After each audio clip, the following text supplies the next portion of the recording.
Assalamualaikum warahmatullahi wabarakatuh. Saya Amanda Putri Kirana, nomor absen 3. Sekarang saya akan menjelaskan tentang resensi buku. Buku ini berjudul Best Friend Forever yang ditulis oleh Kansa Akiva dan diterbitkan oleh Zetu pada tahun 2013. Memiliki 200 halaman. Novel ini mengisahkan tentang pengalaman nyata seseorang untuk menemukan sahabat sejati dengan cerita indah yang sudah terukir dengan sahabat yang akan membuat kita mengerti dan memahami makna sahabat dalam hidup kita. Air mata, tawa, dan juga petualangan yang membuat kita terus mengenang sahabat. Salah satunya yang diceritakan seseorang bernama Fai. Demi menemukan sahabat sejatinya, ia rela bersekolah di asrama. Namun, ternyata kenyataan yang terjadi tidak sesuai dengan harapannya. 3 tahun berlalu, ia hanya mendapat kekecewaan dalam menjalin persahabatan. Orang-orang yang ia anggap sahabat justru meninggalkannya saat ia membutuhkannya. Saat itu, teman sekamarnya, Maya dan Ria berbicara. Seringkali mereka tak memperdulikan Fai, bahkan meninggalkan Fai.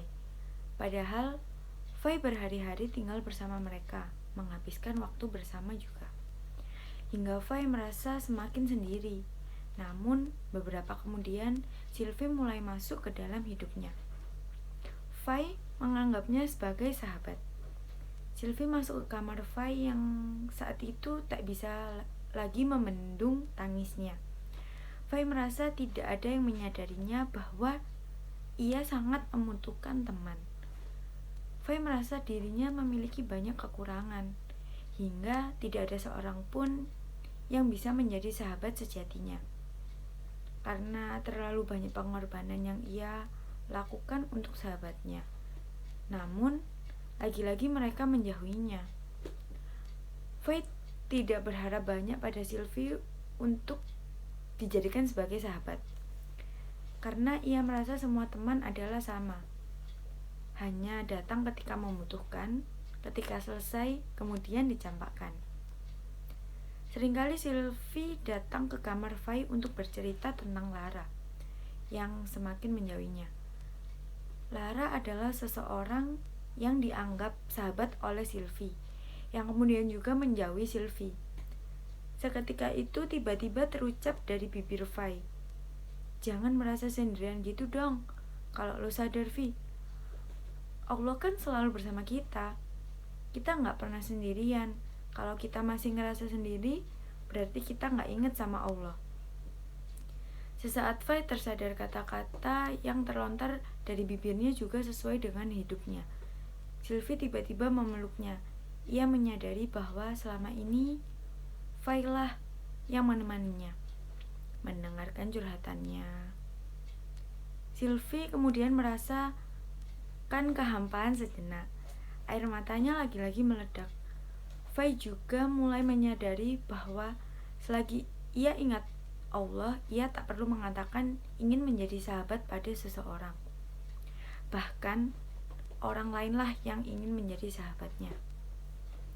Kelebihan dari novel ini yaitu berisi kumpulan kisah persahabatan yang membuat kita semakin mengerti dan memahami makna sahabat dalam kehidupan kita. Selain kumpulan cerita, di dalam buku ini juga terdapat beberapa tips persahabatan. Tips pertama yaitu bagaimana cara memilih teman yang sesungguhnya. Tips kedua yaitu memahami kelebihan dan kekurangan sahabat. Tips ketiga yaitu mengenal sifat persahabatan yang positif. Tips keempat yaitu memilih sahabat yang bermanfaat untuk kehidupan dunia dan akhirat juga. Buku ini menggunakan kata-kata mutiara serta majas dalam setiap cerita, sehingga menarik untuk dibaca. Kekurangan dari buku ini tidak memiliki daftar isi, sehingga pembaca sering bingung jika ingin menuju ke salah satu inti cerita dalam buku tersebut. Pengarang sering menyampurkan cerita yang berisi suatu masalah dengan solusi masalah tersebut, sehingga pembaca kurang mengerti inti cerita tersebut. Kalimat yang digunakan pengarang susah dipahami oleh pembaca. Majas yang digunakan terkadang susah dimengerti juga oleh pembaca. Sekian resensi dari novel yang berjudul Best Friend Forever.